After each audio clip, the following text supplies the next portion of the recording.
Bueno, pues muchas gracias por organizar este espacio de reflexión y también por invitarnos a participar. Gracias también a Neil por traer a Fisher y toda esta reflexión sobre el trabajo. Bueno, deciros que en Barcelona venimos ya de 3 días consecutivos en las calles. De hecho, ahora hace un momento estaba el helicóptero dando vueltas por aquí. Me vais a perdonar si hoy no estoy especialmente lúcida porque la verdad es que estoy agotada.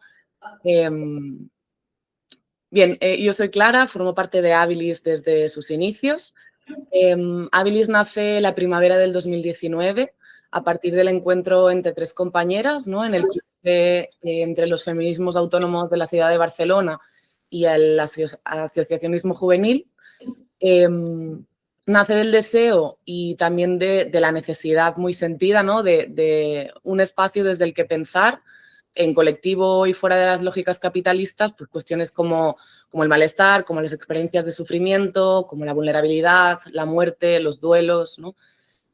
Cuestiones que han tenido un impacto pues, muy significativo en nuestras historias de vida y que necesitábamos pues, poder elaborar, ¿no? Pensar y articular políticamente desde otros lugares que los que se nos habían ofrecido, ¿no? Así, para resumir, creo que gran parte de lo que estamos haciendo ahora se puede resumir en el intento de construir contrahegemonía de los marcos explicativos. Ahora entraré en esto de los marcos explicativos y desde ahí pues, nos orientamos a articular el malestar desde perspectivas comunitarias, despatologizantes. Antes de empezar, quería situar la cuestión relativa al uso del lenguaje, que para nosotras es algo bastante importante. Nosotras no hablamos de enfermedad, ni de trastornos, ni de problemáticas. De hecho, cada vez intentamos utilizar menos el término de salud mental. Nosotras hablamos de experiencias de sufrimiento, de creencias inusuales, de creencias no compartidas, de escucha de voces, de sufrimiento psíquico o de malestar, ¿no? Y de personas con experiencias de sufrimiento, de personas psiquiatrizadas, si lo que queremos es hablar de las personas problematizando la estructura y no la persona, ¿no? Intentamos ir abandonando este concepto de salud mental porque en sí mismo en realidad es un concepto como bastante problemático y además bastante impreciso, ¿no? Incluso desde el propio punto de vista empírico, ¿no?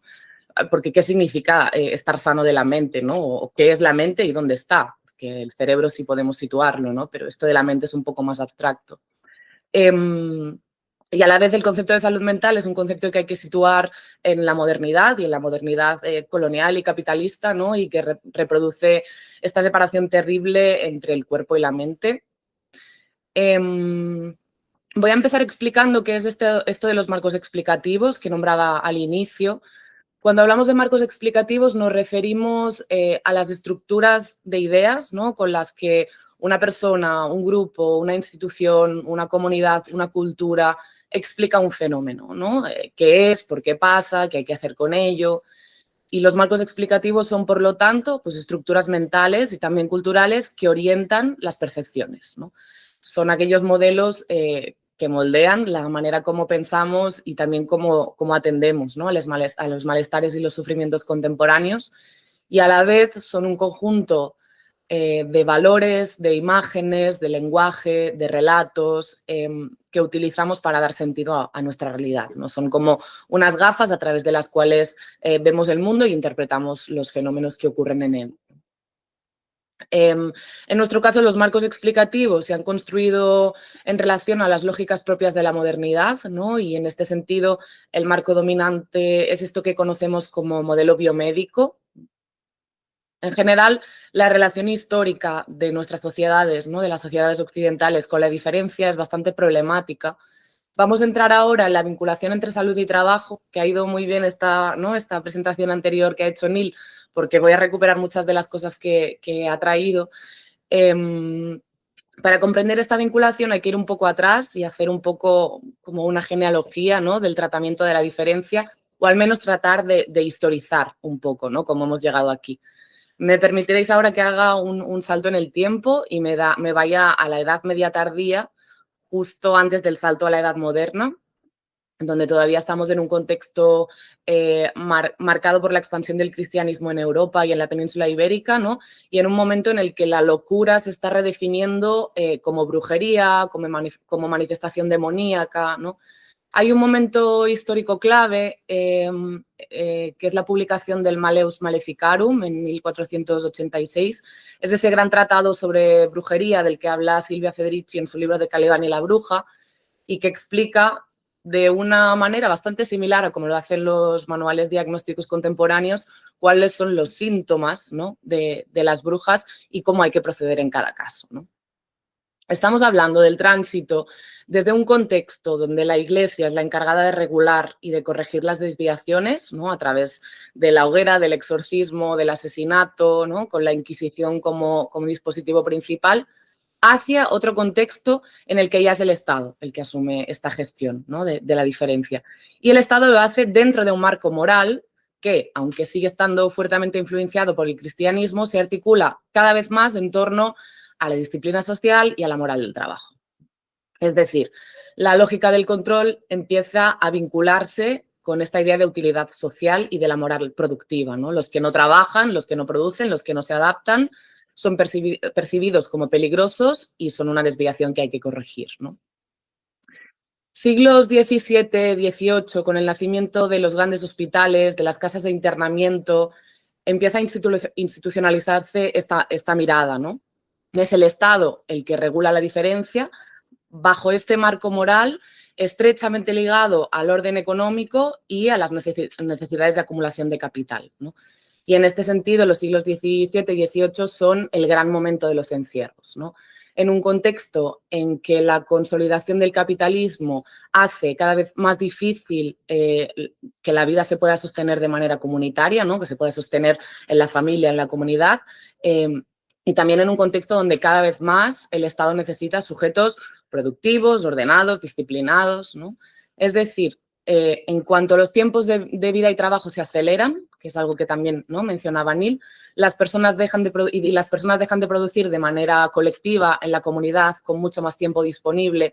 Aparece esta primera separación entre los que contribuyen al ciclo de acumulación del capital y los que no, ¿no?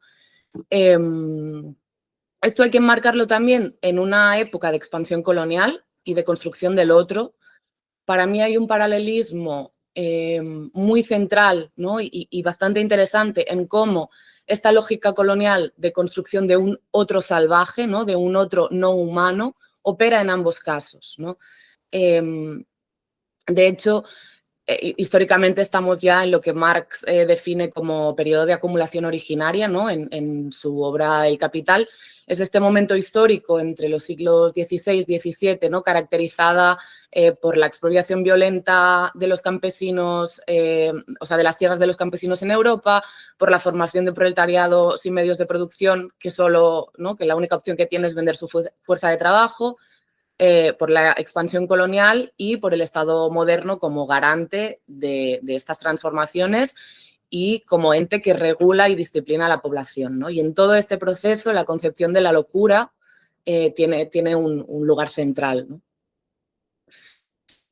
Volviendo a la cuestión de la construcción del otro, de hecho, en los primeros textos del Art Brut, ¿no?, que para aquellas que no lo conozcáis, es un término que se refiere al arte creado por los locos, ¿no? Hay museos que tienen colecciones gigantes de este tipo de piezas. Ya se establecen unos paralelismos, ¿no?, entre el Art Brut y el arte propio de las culturas africanas, ¿no? Y este paralelismo no es nada casual y me parece extremadamente relevante, ¿no? Porque parte de esta creencia profundamente naturalizada de que el arte que producen los locos y el arte que producen los salvajes comparte esta capacidad de acceder a algo a lo que no puede acceder el hombre civilizado, ¿no?, que es justamente lo animal, ¿no? Es decir, como decía, las personas de los territorios colonizados y las personas locas no entran dentro de esta idea moderna de lo humano, ¿no?, sino que están colocadas fuera de esto. Y en este sentido, pues hay una vinculación directa, ¿no?, entre la idea de salud, el trabajo capitalista y la colonialidad, ¿no?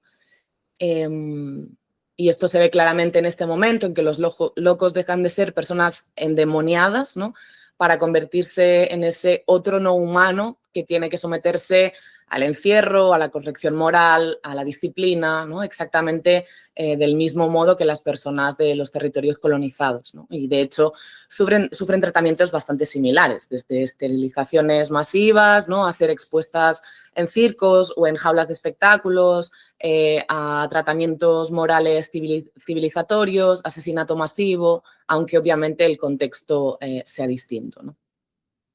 Y ese es justo el momento del nacimiento de la terapéutica, ¿no? De las propuestas que buscan corregir o arreglar ese error de la naturaleza, ¿no? El lugar donde quería llegar con este recorrido es esta idea de que el trabajo construye la salud. Es decir, tener salud es y ha estado desde la génesis del capitalismo tener la capacidad de contribuir al ciclo de acumulación capitalista, ¿no? Y por el contrario, estar enfermo es no poder trabajar. Hay un concepto de Robert McRuer, que es un activista disca, que es este concepto de aptitud física mental obligatoria, que sugiere que existe un estándar artificial que todos nos sentimos obligados a alcanzar, ¿no? Sería esta idea de que existe una forma definitiva de cuerpo-mente sanos al que hay que aspirar, ¿no? Que resulta, por sorpresa de nadie, extremadamente funcional a los intereses del capital, ¿no? Teniendo presente todo esto, es mucho más fácil comprender cómo se ha construido el rechazo a lo vulnerable, ¿no? Es decir, cómo se han ido configurando durante estos siglos, ¿no? La enfermedad, el sufrimiento, la discapacidad, etcétera, como un fracaso, como una tragedia, como algo que hay que evitar, ¿no? Como una carga para los demás. Y al final, pues estas ideas no son más que juicios de valor y creaciones propias de la ideología capitalista, ¿no? Pero a la vez son piezas fundamentales para la reproducción del statu quo y de la hegemonía, ¿no? Que está profundamente naturalizada en nuestros imaginarios y me atrevería a decir que también en nuestros colectivos, ¿no? En nuestros espacios y comunidades políticas. Y en este sentido, pues habrá que ocuparse también de cómo vamos transformando esto, ¿no?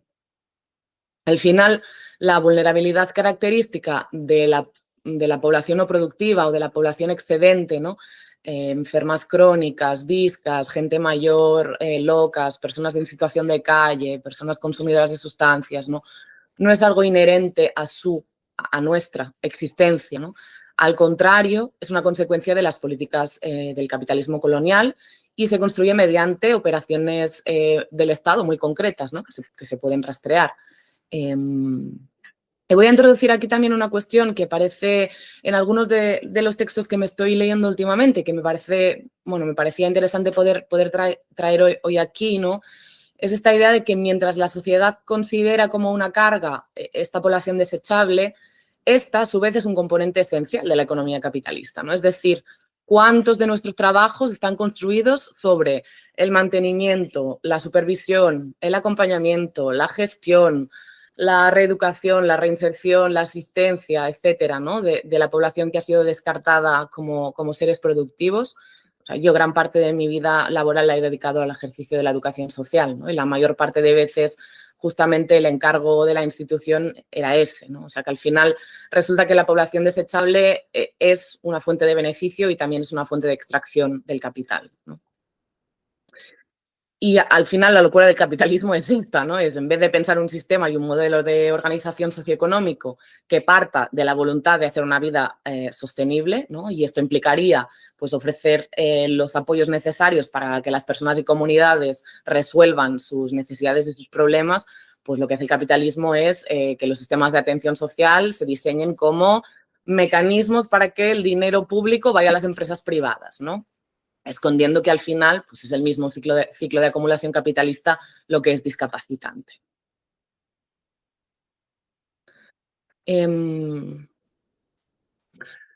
Bueno, nuestras vidas discurren, ¿no? En medio de todas estas ideas, creencias, ideales, marcos, ¿no? No nos es fácil aceptar nuestra propia fragilidad ni acompañar la vulnerabilidad ajena. Es difícil escapar del capacitismo interiorizado, ¿no? Y de estas percepciones culturales que sitúan a las personas que no llegan, ¿no? A la performance de la normalidad, porque la normalidad no deja de ser al final una performance, ¿no? Como personas que tienen que esforzarse, ¿no? Para adaptarse o que tienen que ser reparadas o que tienen que ser curadas, ¿no? Y aquí se sitúa esta paradoja de la era de la salud mental, ¿no? De este momento histórico que estamos viviendo, que aunque ya empezó antes, ¿no? Aparece de manera más evidente con la pandemia, donde la salud mental empieza a aparecer, ¿no? En los medios de comunicación, en los debates políticos, en la agenda pública, en las conversaciones de familiares, ¿no? Es la preocupación de entidades, fundaciones, escuelas, instituciones múltiples, ¿no? En este sentido, algunas autoras hablan de la cultura de la salud mental para referirse a todo este marco que se va construyendo estas últimas décadas, ¿no? También hablan de cultura terapéutica o de terapeutización de la vida, ¿no? Como consecuencia de la expansión de las lógicas psi, ¿no? De las lógicas de la psicología, de la psiquiatría, debido a este proceso de expansión de la psicología durante las décadas de los 60 y los 70 y de esta configuración actual del capitalismo que muy bien describe Mark Fisher, ¿no? La cultura terapéutica sería una cosmovisión, ¿no? Un marco explicativo también, una manera de entender el mundo que está basada en la centralidad del yo, el trabajo de uno mismo y la profesionalización de la gestión del malestar. Todas estas narrativas contemporáneas sitúan el yo, ¿no? El sí mismo, como el centro, ¿no? Como ese núcleo que hay que mejorar, trabajar, modificar constantemente, ¿no? Como un producto que es siempre mejorable, ¿no? En una tarea continua e infinita de reinventarse, ¿no? Donde esta reelaboración de una misma se convierte también en una forma de autoexplotación, ¿no? Es decir, el trabajo terapéutico, ¿no? De una misma se convierte en un trabajo sin fin. Integramos en lo cotidiano esta lógica en la que todo que tiene que servir para algo, ¿no? Todo tiene que ser rentable. Si me apunto a un curso, tiene que servirme para algo. Si aprendo un hobby nuevo, tiene que quedar bien en mi currículum, ¿no? Y obviamente todo esto genera una especie de disolución, ¿no? De las fronteras entre el trabajo, lo privado, el ocio, ¿no? En cierto modo, la modernidad ha desplazado los marcos normativos tradicionales, ¿no? Por una ética terapéutica, como decíamos, en la que la búsqueda de la autorrealización y del bienestar emocional se convierten en los principios orientadores de la vida, ¿no? Principios obviamente desconectados del contexto político, de la comunidad, de las estructuras de dominación, ¿no? Hay bastantes cosas escritas sobre estos temas. Si os interesa profundizar en algo de lo que estoy nombrando, nos podéis mandar un mail o escribirnos por Instagram y os mandaremos cosas para leer. En las últimas décadas, las industrias del coaching, de la autoayuda, ¿no? Se han vuelto industrias verdaderamente rentables. O sea, desde los diseños de Mr. Wonderful, ¿no? A los libros de autoayuda en las librerías, a los retiros de yoga a un módico precio de 1.500 euros el fin de semana, ¿no? En cierto modo, todas estas narrativas actúan como dispositivos de despolitización, ¿no? Individualizan los problemas, nos encierran en nosotras mismas, nos animan a pensar en soluciones que son siempre soluciones individuales, naturalizan esta lógica en la que todo tiene que ser rentable, generan culpabilidad cuando no estamos todo el rato produciendo, cuando nos paramos a descansar, cuando nos paramos a vivir, ¿no? Y en definitiva protegen al sistema de las críticas, ¿no? Ayudan a mantener el statu quo, frenan la acción colectiva, porque tenemos ahí el foco puesto en nuestros propios ombligos, ¿no? Y estos marcos van permeando silenciosamente en la educación, en la acción social, en nuestras cosmovisiones, también, ¿no? En los movimientos sociales, en nuestros colectivos. Y entonces, pues empezamos a no cuestionar el hecho de que cuando alguien está mal, lo primero que hacemos es mandarle a terapia, ¿no? Porque tiene que hacerse cargo de su propia vida, ¿no? O asimilamos acríticamente la patologización de problemas que son problemas sociales, ¿no? Y su medicalización. Y en la mayoría de las ocasiones, ¿no? De igual manera que lo único que puede hacer un psiquiatra delante de la angustia que vive alguien que va a ser desahuciado es recetarle diazepam, ¿no? El espacio terapéutico es muchas veces también un espacio donde lo que hacemos es aprender herramientas para adaptarnos a un mundo de violencia y explotación, ¿no? A ver, importante decir, no estoy diciendo que ir a terapia no sirve, que todas las terapias son malas, ¿no? Hay veces en que el espacio terapéutico es el último salvavidas, ¿no? Lo ha sido para mí y para muchas de las personas que forman parte de mi red en algún momento, ¿no? Y la crítica no es para con las personas que van a terapia o para con las personas que la ofrecen, ¿no? De lo que estamos hablando es de cómo las narrativas de la psicología, de la cultura de la autoayuda, ¿no? De la terapéutica, moldean las expectativas y también los deseos de nuestra época, ¿no? Es decir, de cómo lo terapéutico en nuestro contexto es un dispositivo de gubernamentalidad, ¿no? Sabemos que las personas sufren porque habitamos mundos violentos, ¿no? Aunque el sufrimiento forma parte de la existencia humana y no va a desaparecer aunque mañana hagamos la revolución, lo que sí que esperamos que desaparezca, ¿no? Es esta relación que hemos construido con él, ¿no? Nuestra salud mental no puede separarse de los sistemas interconectados de capitalismo, capacitismo, patriarcado, imperialismo, ¿no? Hay algo del orden estructural que es generador de enfermedad y de sufrimiento, ¿no? Pero, y esto es importante decirlo, esto impacta de manera desigual en las personas, ¿no? Las personas sufren y las personas son diagnosticadas, medicalizadas, tratadas de manera distinta según el lugar que ocupan en el mundo, ¿no? Sabemos también que el conocimiento, ¿no? Y el lenguaje biomédico es solo una de las posibles maneras de nombrar aquello que nos ocurre y que los criterios en salud mental son más ideológicos que médicos, ¿no? Que el saber médico ha estado siempre al servicio de las estructuras de dominación y lo sigue estando. En este sentido, voy a contar un par de anécdotas, ¿no? Que me sirven, anécdotas, historias que me sirven siempre para explicar un poquito mejor esto. Em, en este sentido es muy interesante el análisis histórico de la colaboración de médicos y psiquiatras con el franquismo en el Estado español, ¿no? En el 38, por ejemplo, se crea un ente que se llama Gabinete de Investigaciones Psicológicas, dirigido por el psiquiatra del franquismo, Antonio Valleja Nájera, ¿no? Con la aprobación del mismo Franco. Perdón, que el gato está destrozando el sofá. Y durante años se hacen pues, estudios terroríficos con centenares de presas políticas y de presas psiquiátricas, ¿no? Y esto sucede también en el nazismo, ¿no? Las primeras personas asesinadas en las cámaras de gas fueron precisamente la población institucionalizada en psiquiátricos, ¿no? Y le siguieron las personas con discapacidad. Había al menos 6 centros de eutanasia dotados de cámaras de gas para adultos y algunos más para menores, y se estima que entre 250.000 y 300.000 personas con trastorno mental o con discapacidad fueron asesinadas en Alemania bajo las políticas de eutanasia nazis. Y yo no he escuchado mucha gente hablando de esto, ¿no? Sabemos también que las personas psiquiatrizadas hoy, ¿no? En nuestros contextos, son personas que están fuertemente impactadas por las estructuras de dominación. Voy a mencionar brevemente una de las últimas investigaciones que hicimos desde Habilis hace un par de años, ¿no? Es una investigación con 1.500 personas jóvenes de entre 16 y 30 años, ¿no? En los cuestionarios, ¿no? de las personas que contaban que habían vivido abuso sexual infantil, un 74% de ellas había recibido un diagnóstico psiquiátrico en la vida adulta, y de las personas que informaron que habían vivido abandono o maltrato familiar en la infancia, un 60% había recibido un diagnóstico psiquiátrico en la vida adulta, ¿no? Parece bastante evidente frente a estas cifras, y obviamente Habilis no somos las primeras que hemos hecho este tipo de investigaciones, ¿no? Que lo que se está patologizando probablemente son las estrategias que las personas elaboran frente a las violencias, ¿no? Aunque la psiquiatría siga repitiendo que si la serotonina y que si la dopamina. Que las hormonas están ahí y tienen su impacto en la salud, por supuesto, ¿no? Pero que a estas alturas esta sea la única explicación que la medicina dé al sufrimiento humano, pues me parece un tanto ridículo. Volviendo a la cuestión de la cultura terapéutica y de los marcos contemporáneos, ¿no?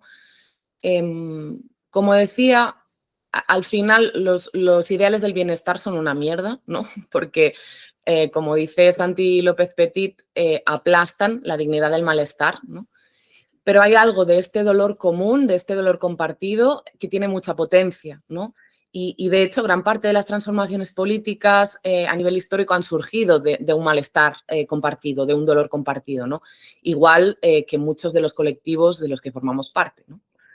¿Qué hacemos con ello? Más allá de seguir organizándonos, claro. Pues para nosotros gran parte de la cuestión está en transformar nuestra manera de ver el mundo, ¿no? En transformar los marcos de comprensión, los marcos explicativos. Es decir, todo esto apunta hacia un deseo, ¿no? Hacia una esperanza distinta, que no es la esperanza individualista de superarse a uno mismo, ¿no? Ni la meritocracia disfrazada de resiliencia, sino una esperanza que nace del hacer común, de un hacer común, ¿no?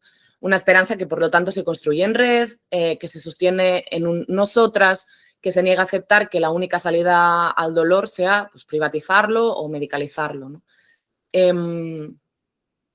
La politización del sufrimiento no lo borra, pero lo transforma, ¿no? Deja de ser una tragedia, un accidente, un destino individual o un nicho de mercado, ¿no? Para convertirse en una fuerza colectiva capaz de cuestionar las condiciones de vida que lo producen. Y es justo ahí donde se abre el verdadero horizonte de lo que es para nosotras la salud, ¿no? La salud no es una promesa terapéutica de adaptación, sino también la posibilidad de habitar el malestar como un lugar de resistencia, ¿no? Muchos de los malestares contemporáneos, si los politizamos, son lugares de resistencia, ¿no? Contra el trabajo asalariado, contra el patriarcado, contra el racismo, contra el capacitismo, ¿no? Pero esto implica abrir horizontes donde el sufrimiento pueda ser acompañado de otra manera, ¿no? Colectivamente, desde el diálogo, desde la polifonía de voces, desde la autogestión, desde prácticas que devuelvan la voz y la capacidad de decisión a quien atravesan las experiencias, ¿no? Lo hemos visto y lo hemos vivido, o sea, el apoyo mutuo salva vidas, ¿no? Y sostiene mucho. Y no solo es eso, la experiencia del apoyo mutuo permite también que la propia experiencia de sufrimiento deje de vivirse como un problema individual y se entienda como algo común, ¿no? Como parte de un mundo compartido y como práctica, diría, ¿no? De esa verdad que el capitalismo se empeña en negar, ¿no? Por mucho que nos peleemos con ello, ¿no? Que somos finitos, somos vulnerables y somos interdependientes, ¿no?